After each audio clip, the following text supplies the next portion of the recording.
Pretty much anytime somebody suggests me something for this channel, I like to put it onto a list, and that list is getting really hefty. I have enough shows and movies to cover basically the next 3 years on this channel, so that list is probably weighing more than James Corden at this point. But sometimes, once in a blue moon, a show will just cross paths with my illustrious eyes, and I'll read it, and I'll just yearn for it. I have an innate desire to cover it, and in this case, that title was Freak Brothers. I decided to look this show up, and it immediately looked a bit ass, to say the least, you know? The animation does not look very good, the characters look awful, they just don't look good, and then couple that with the fact that it has horrible reviews, that should spell disaster for it. That there's one thing that might be a saving grace. I looked at the actors who are playing the main characters. It's got Woody Harrelson, John Goodman, and Pete Davidson, some top-tier actors. I mean, Pete Davidson to a much lesser extent. He's just a rich guy who could bag some baddies. That's not really what I'm looking at here. Either way, you got some rich guys, which just spells to me that this show might be so unbelievably ass that it's actually good. When all of the jokes are so bad, when the animation is so bad, that it all loops back around to actually being hilarious and being funny, that's what I'm hoping for this show. And I'm gonna put that theory to the test, taking a look at a few episodes to see, was Freak Brothers actually good? And if you like content just like this, please make sure to like and subscribe. I upload every single day about different shows and movies. It's a great time. You don't want to miss it. Now let's finally take a look at Freak Brothers.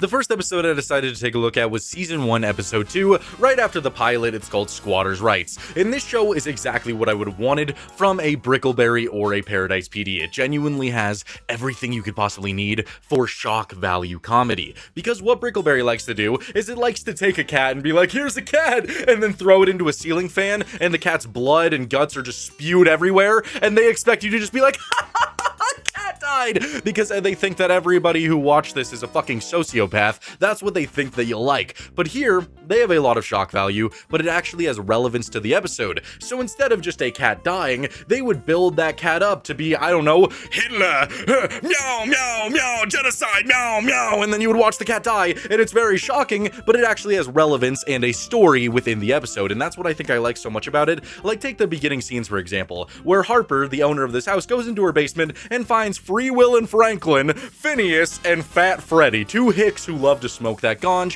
who are apparently from 1959, but they traveled all the way to present time, and we have our character Gretchen, who immediately advocates for them to have squatters' rights, and we just get joke after joke after joke here, but all of it lands because it all has relevance to the situation. It's not just, look at this cat, let me snap its neck, you know? Like, a lot of other shock value shows, they like to do stuff like this.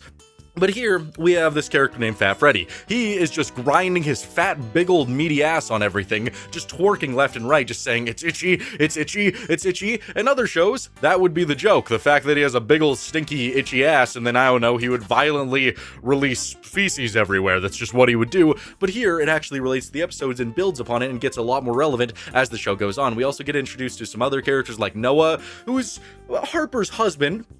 And his entire character, at least in this episode, is basically like, honey, I don't really think we should be, Yeah, that was, his scream was the sound of his wife grabbing his testicles because he just cannot say anything without the just utmost fear of his wife, you know? He's just in a little bit of a prison situation when he wants to contribute to things, which also leads to some really funny scenes within the episode. So Freddy, he just keeps grinding his ass on everything. He just is begging Phineas, like, please, please look inside of my asshole, please, it's so itchy.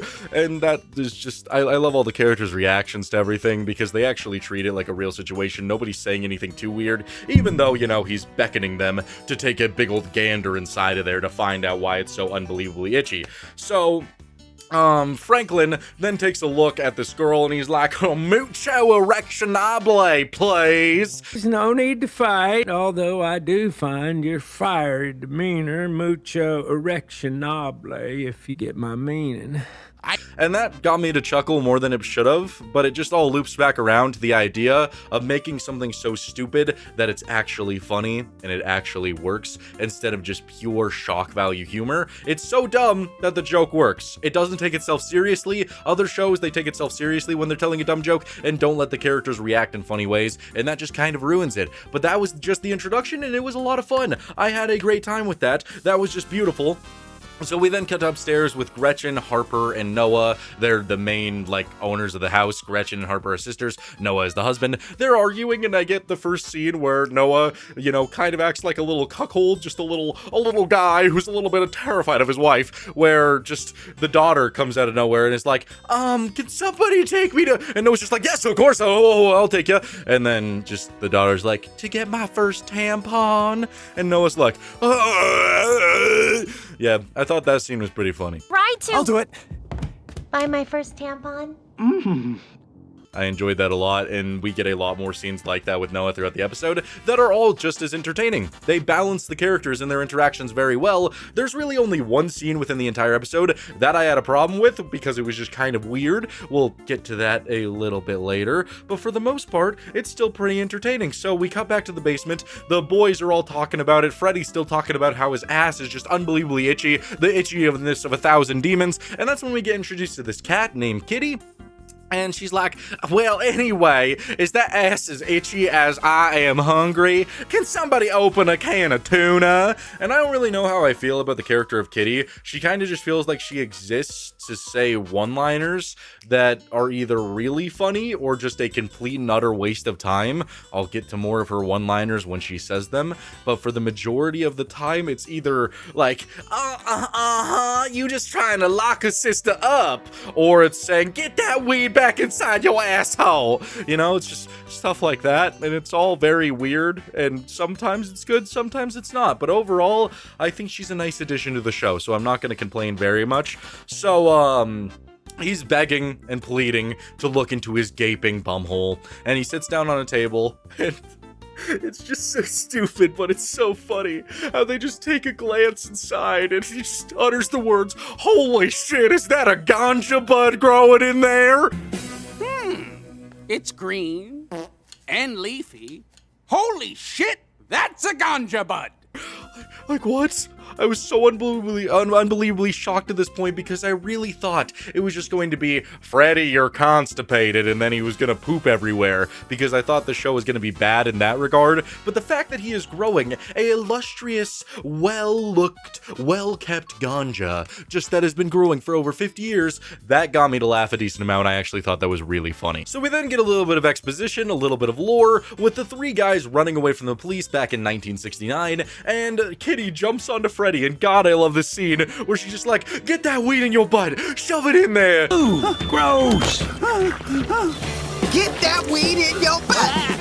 Because they can't be willing to lose it or maybe be caught with it. But my question is if you're gonna shove it in there, are you gonna use it after? I mean, these guys clearly would, and we'll figure out why later, because oh man, they are so willing to smoke that ganja ass. But realistically, if you shove a plastic bag inside of there and you're willing to use it again, are you thinking the entire time oh yes, the ass, oh, it actually adds a nice texture.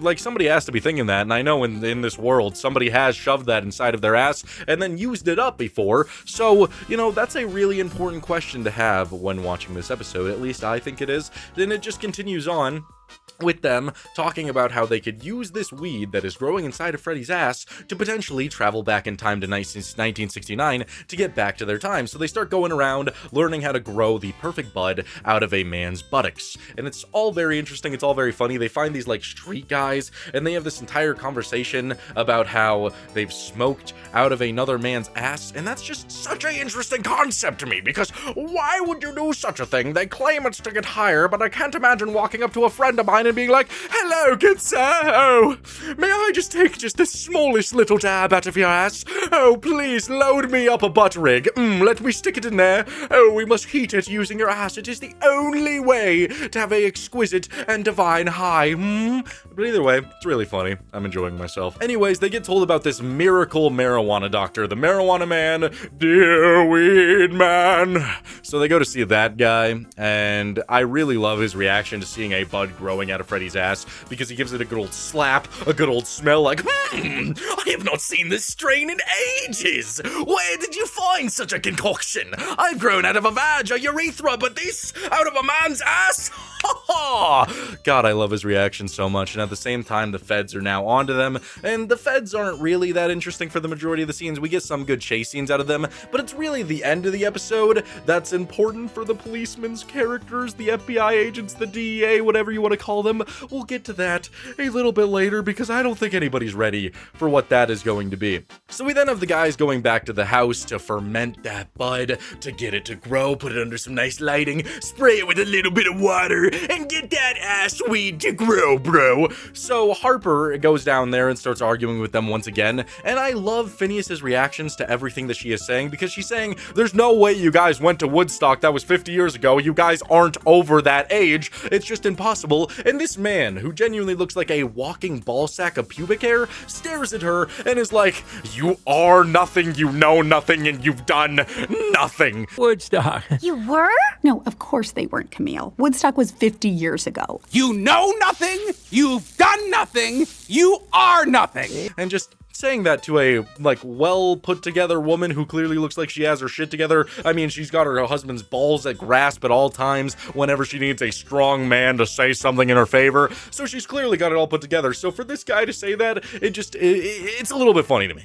It gave me a good chuckle. So they then have to go to court because Harper is trying to get rid of them. She's trying to get them out of the house. And again, I just love how silly everything is. All the conversations, they are so grounded in a way. They kind of feel like Smiling Friends conversations where it all feels a little bit natural, but everything they talk about is so silly and so out there that it all loops around to still being really funny. Like, take when they're in court, for example, and Freddy, he's got his ass over a blanket, and they're asking to put him in some sunshine to keep it growing, and the judge is like, what? You're growing weed under there, and you don't have it under natural light? What is your problem?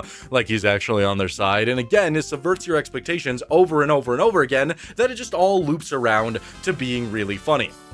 But then there's just this one scene that rubs me the wrong way. They decided to throw in this random, like, really small, like, I'd even call it a D plot, it's so small in the episode, about the animals, that being Kitty and this dog, using some toys to please themselves. And we get to watch the scene in which the dog grabs a toothbrush and starts using it on his ball sack, and I did not like that scene at all. He's getting down, he's moaning, it's drawn really weird. I was not about that. That was just really weird. That's probably the only scene within the entire episode that I even had a remote problem with. It was just so weird to go from some well put together jokes to a dog just taking a toothbrush and just being like, oh, you know, it's just really odd. Wasn't really about that. So they're sitting in the courtroom, and that's when the feds show up again. The DEA is there, and this is where we get one of those first instances of Kitty having really shit lines that just aren't delivered well, because it sounds like she's talking from a broom closet in some ways, where she literally sees the police and is like, oh shit, the narcs, and says it really weird and really stupid. I was not necessarily about that. That was just really odd. But either way, so they see the feds are walking in to potentially stop them from growing that sweet succulent bud, and so they start talking about permits, and that's when Freddy says the stupidest line I've ever heard, where he's like, permits? Like Permit the Frog? Ain't that pig fucker? What do you mean, permit? Like Permit the Frog. He's a pig fucker, right, Phineas? Like, what are you even talking about? Like, I know Kermit the Frog is all like, come here, Miss Piggy. Bring that bacon over here, bitch. Oh, this bacon is sizzling. I'm about to pop. You know, he's just using Miss Piggy up, but I never would have thought hearing the word permit would just invoke such a sentence. Permit the Frog, that pig fucker. God, even calling Kermit the Frog a pig fucker just sounds wrong, but it's true.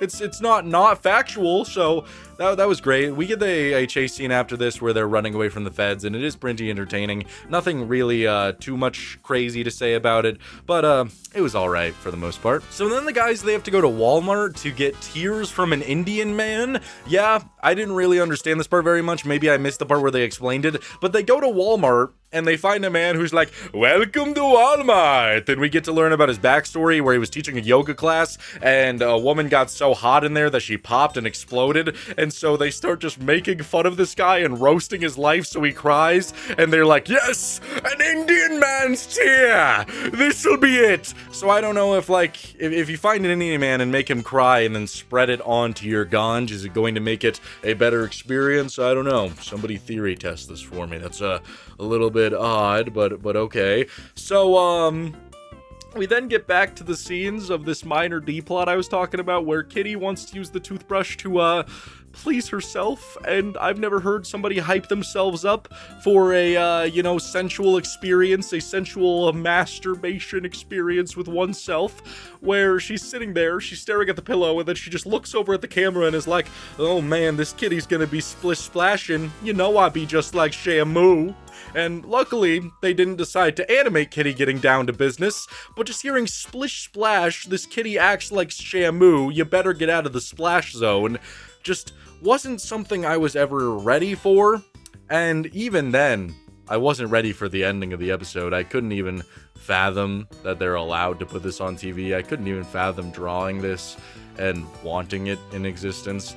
But they eventually do smoke the butt weed and Freddy is free, and they smoke it and they end up falling asleep for 3 weeks. They do not travel in time, and apparently they went all the way from 1969 to 2020 because they smoked that ganj and they were asleep for 50 years. That's when the feds break into their home and start checking all of their asses, and Freddy, because he's had that ganj in him for so long, he can't take it anymore. He collapses to the floor, starts spinning violently, and starts pooping everywhere. Violently, just vigorously everywhere, like an ocean of feces, and it goes into this DEA agent's mouth. Like, it just splurges in there, and I wasn't ready. I didn't know that it was coming. It made me, like, seethe. Like, I was, like, sitting back in my chair. I wanted to run away from it. It was so unbelievably disgusting. But the beauty of that shock value humor right there, the beauty of that shocking moment, is that was built up the entire episode, because during every single chase scene, that guy just kept getting the short end of the stick. He kept getting hurt in more and more silly ways, and what is the silliest way of all? Being just, overtaken by a tsunami of feces going down your esophagus. That sentence, it might make you a little bit sick, it might make you a little bit afraid, but I can't lie, it was so unbelievably disgusting that it got me to laugh at how gross it was. Again, this show is doing shock humor right. They built that up the entire episode to make that guy seem like, one, he deserved it for even daring to tackle and try and stop our good old hippie freaks, and two, it just kept building up upon itself. You kept watching more and more gross things happen. Like, initially he just got scratched, a meat cleaver like gashes a giant gash on his face, and then I guess the next evolution from a scratch is poop in your mouth. But hey, either way, I found it to be funny. I thought this episode was great,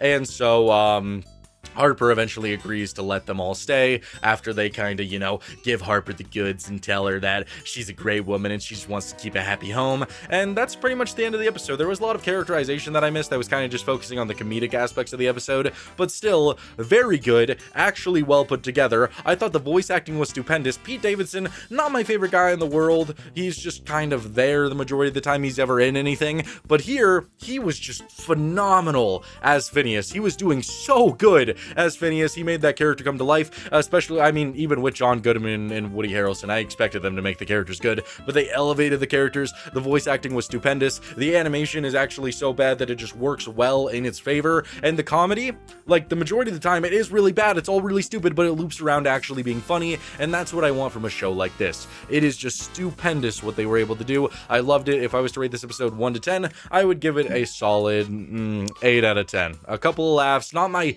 favorite thing in the entire world to get a 9 or a 10, but 8 out of 10 is pretty solid for a show that going into it, I was worried that it was going to be complete and utter dog shit.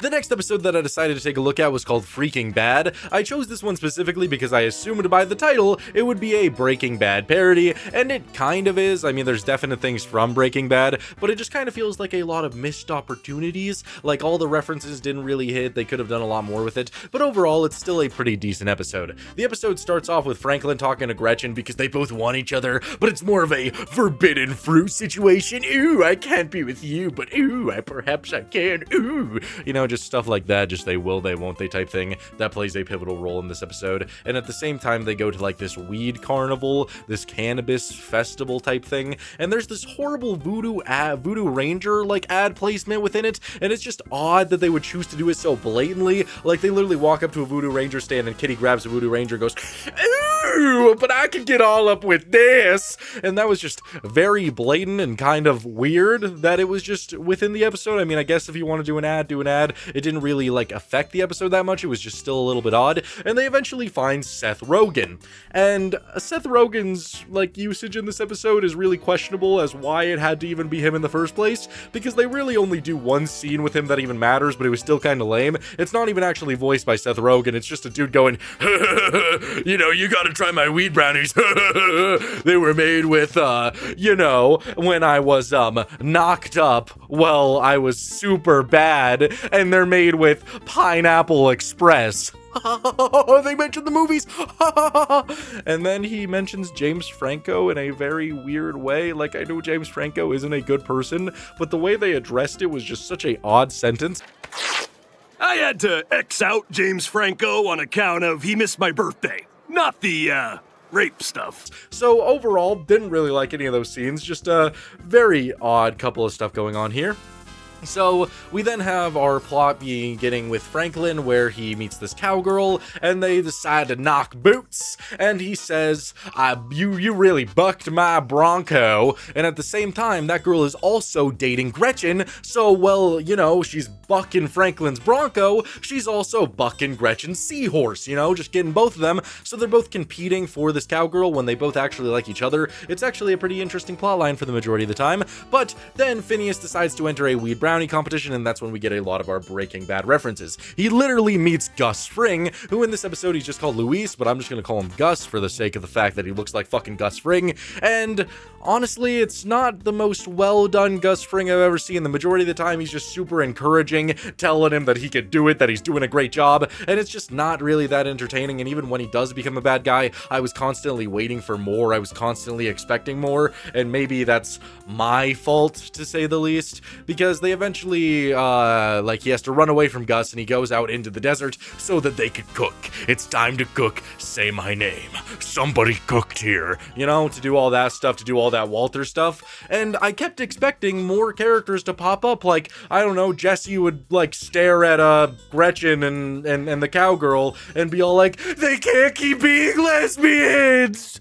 They can't!" You know, do something really stupid like that, because that's what I was expecting. I was expecting more of that. Or when they drive out into the desert, "You can't do this, Phineas.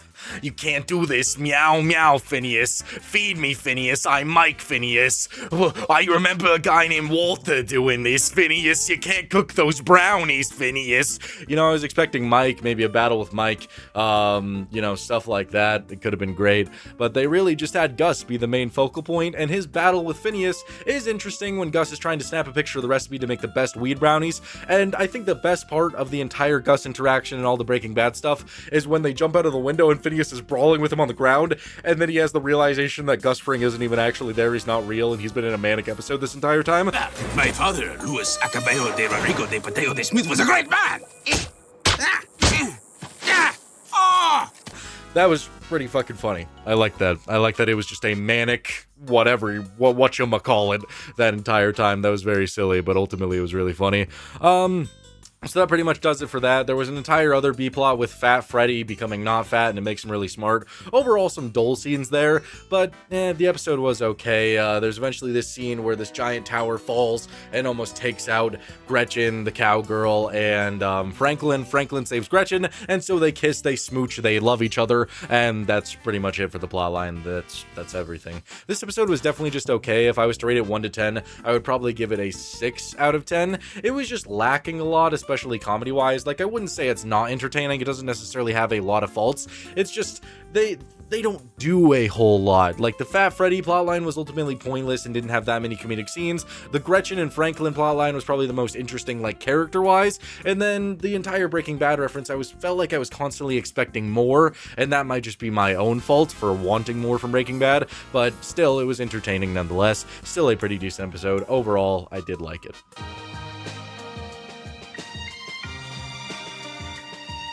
This show actually surprised me in a lot of ways. It did a lot of things that other shows would do that I just don't like, but it actually did it right, specifically shock value humor. I am a person who doesn't necessarily like shock value humor when it has no substance, when it has no relevance to the episode, and they decide to do nothing with it. But every time they did something shocking within this show, they always carried that out with a continuation of the episode, or it was to pay off something, or it just actually had relevance to what was going on, and that made it all the more entertaining. A lot of shows that I watch that I consider to be extremely shit, usually earning the title of "this is the worst show I've ever seen, this is one of the worst shows I've ever seen," are ones where they don't set up the jokes, or they don't follow up with a joke that they create. Because you can have shock value humor, you could do that perfectly, but if you don't follow it up with anything, then what's the point? What's the point of them making that joke? To make the one person, the one sociopath, actually want to laugh at that? It's just such a odd decision, but overall, I still found it to be pretty gosh dang entertaining. The show was good, the characters are really funny, and the jokes are all so stupid they don't take it seriously